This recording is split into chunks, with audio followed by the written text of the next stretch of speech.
Halo semua, perkenalkan nama saya Seria Friyanti Tugatoro, NIM A1C11971, kelas reguler B, Prodi Pendidikan Kimia, Universitas Jambi. Nah, di video kali ini saya akan menyampaikan jawaban saya, yaitu pada ujian tengah semester praktikum kimia organik 2 saya. Di mana di sini, di video kali ini, saya akan menjawab permasalahan yang pertama. Langsung saja ke permasalahannya.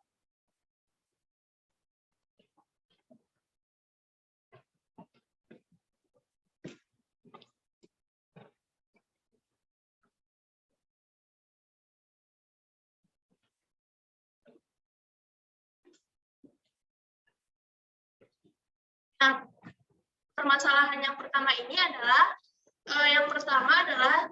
jelaskan bagaimana teknik pemanasan yang efektif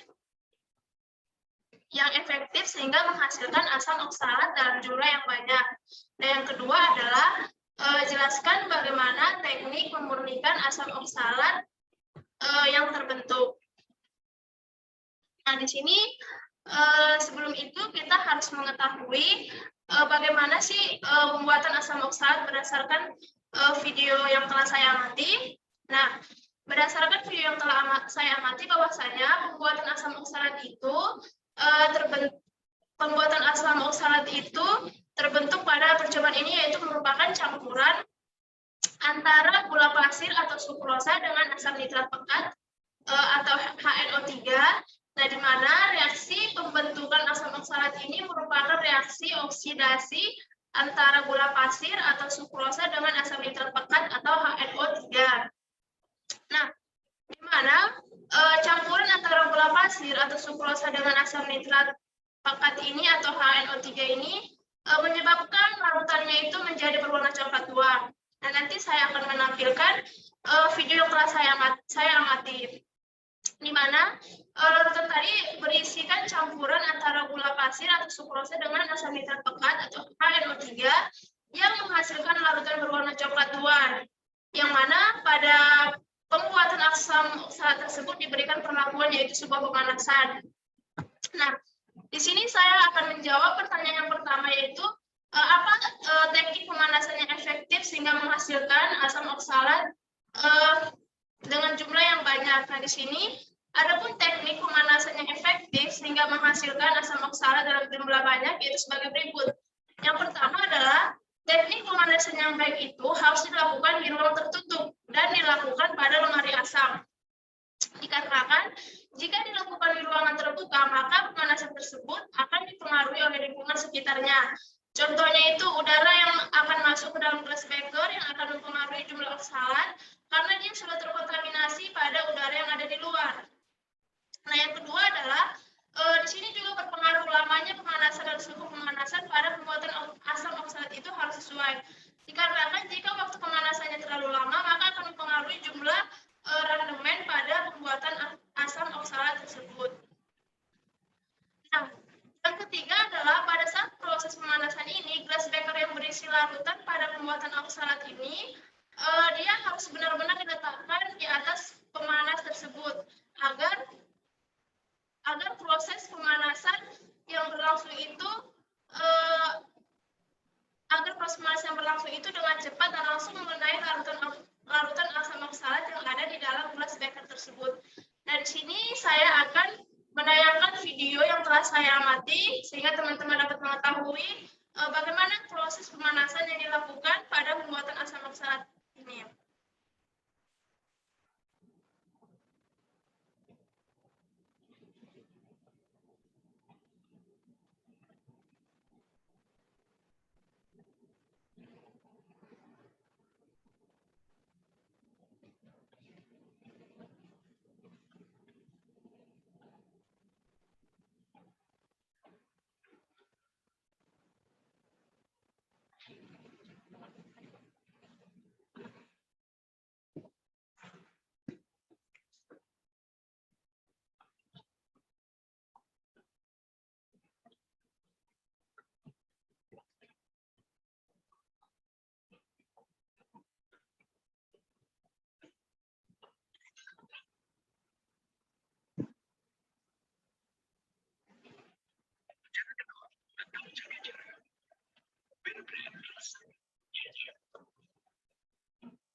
Nah, di sini saya akan menjelaskan yang bagian pertama tadi, tapi di sini saya akan menanyakan langsung video yang telah saya amati.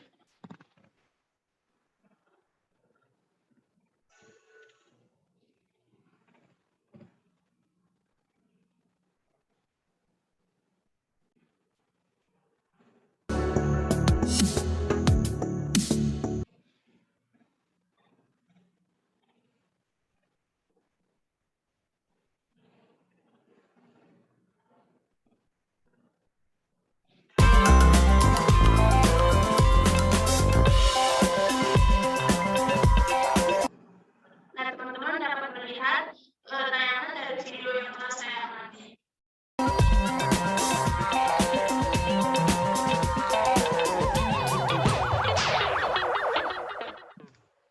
So, this experiment, we have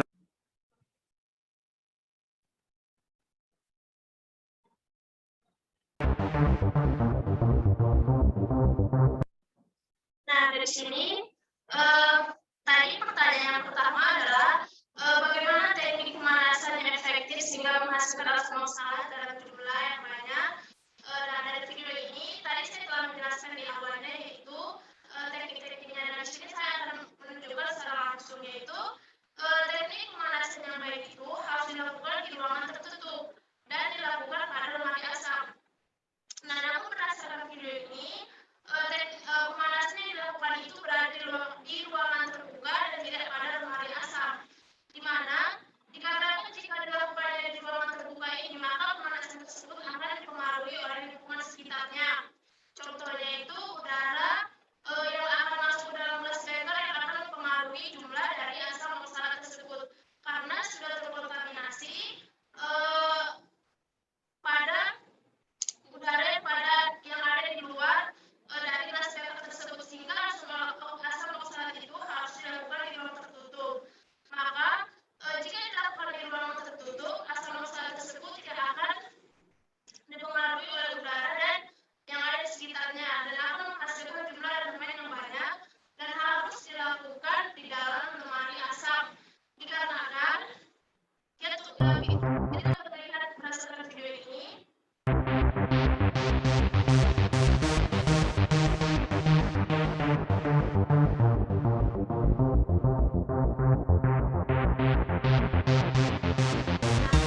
Nah, dari video ini, karena itu kita dapat melihat bahwasanya ada uap yang dihasilkan yaitu berwarna coklat yang merupakan gas NO2 atau nitrit. Nah, ini sangat berbahaya dan bersifat karsinogenik dan apabila sampai terhirup uapnya, maka itu dapat menyebabkan sakit pada sistem pernafasan.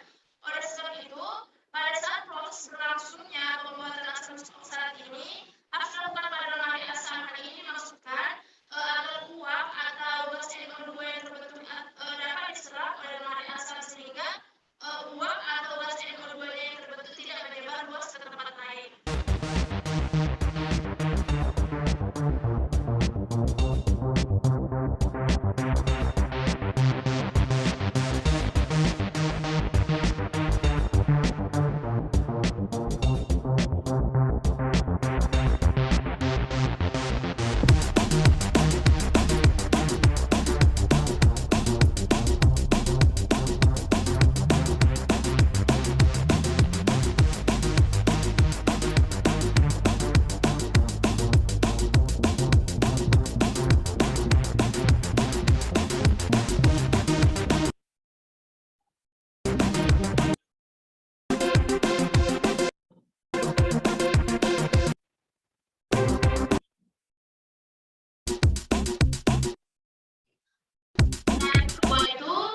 Berdasarkan video yang telah kita amati bahwasannya itu teknik pemanasan yang efektif itu harus kita perhatikan juga lamanya pemanasan dan suhu pemanasan pada pembuatan asam oksalat, di mana ini harus sesuai atau tidak boleh melebihi suhunya karena dapat mempengaruhi rendemen yang akan dihasilkan.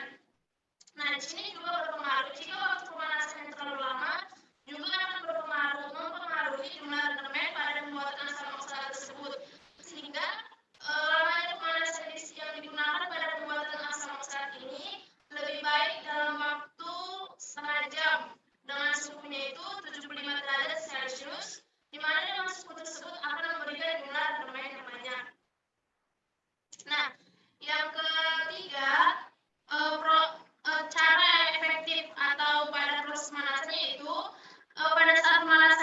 Nah, di sini teman-teman dapat melihat di layar monitor, gelas beker ini yang berisi larutan yaitu berupa asam oksalat ini, dan juga tadi dimasukkan ke dalamnya HNO2 pekat. Nah, ini harus benar-benar diletakkan di atas pemanasan, diletakkan di atas pemanas ini. Nah, di sini harus benar-benar diletakkan pada pemanas, di mana fungsinya agar proses pemanasan berlangsung dengan cepat dan langsung mengenai asam oksalat yang ada di dalam gelas beker ini. Nah, sehingga pada saat proses pemanasan ini dan juga kita harus memegang gelas beker yang berisi larutan asam oksalat itu dengan menggunakan penjepit dan tidak memegangnya secara langsung. Nah, mengapa hal tersebut? Dikarenakan itu kita tahu bahwasanya asam nitrit itu yang terdapat pada pembuatan asam oksalat ini juga sangat beracun. Dan jika mengenai kulit, maka akan dapat menyebabkan luka bakar. Nah, ini jawaban pertanyaan dari nomor 1 yang A. Nah, di sini kembali saya akan menjawab pertanyaan yang pertama, yaitu pertanyaan yang kedua.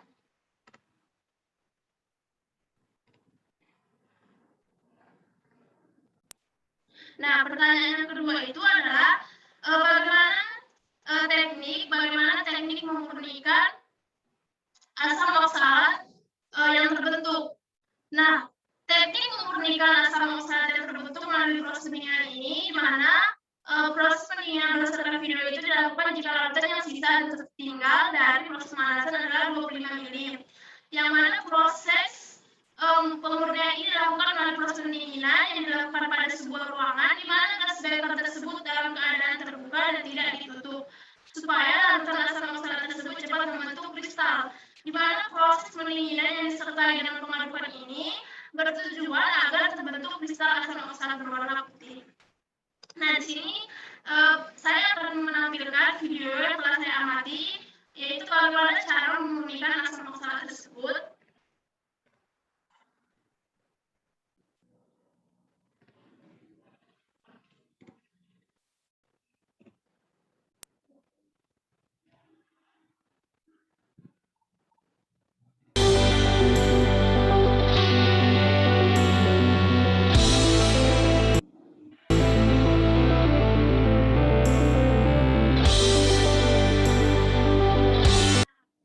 Berdasarkan video ini, berarti tadi kan saya telah menjelaskan bagaimana sih teknik memurnikan asam oksalat ini. Nah, dari berdasarkan video ini bahwasanya itu tadi dilakukan sebuah pendinginan, di mana pada video ini dilakukan pendinginan itu setelah larutan tersebut yang tersisa adalah sekitar 25 mili dari proses pemanasan sebelumnya dilakukan.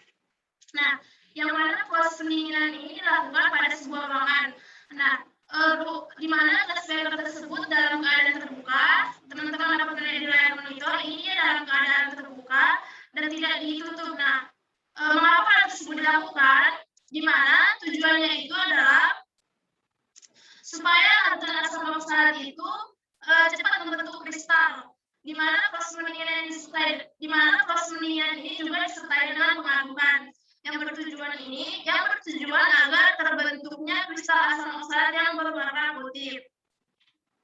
Nah, hal ini dapat terjadi karena gas N2 yang dihasilkan tadi pada saat pemanasan dan penambahan Aquades sudah habis bereaksi, maka sehingga diperoleh kristal berwarna putih. Nah, di sini kita dapat melihat kristalnya berwarna putih, di mana kristal asam oksalat ini akan mudah larut dalam suasana panas dalam larutan. Oleh karena itu, pembentukan kristal dilakukan pada saat keadaan yang dingin, di mana kristal asam oksalat yang telah terbentuk tersebut sehingga keadaan tersebut dilakukan yaitu pada keadaan rekristalisasi dengan menggunakan Aquades panas, sehingga kristal asam oksalat ini menjadi larut dan diperolehlah kristal asam oksalat yang jauh lebih murni, sehingga terbentuklah kristal asam oksalat yang terbentuk yaitu berwarna putih, di mana kita dapat melihat berdasarkan video yang telah saya tayangkan.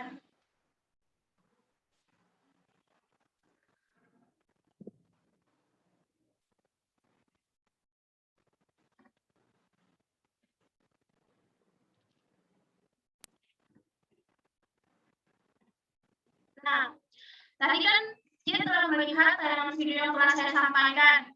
Nah, jadi proses pemurnian asam oksalat itu dilakukan, yaitu tadi terbentuk sebelum dilakukan pemanasan yang belum terkontaminasi. Nah, kemudian kristal asam tersebut dilakukan di ruangan sehingga dia nanti akan membentuk kristal, dan kristal asam oksalat tersebut akan berwarna bening.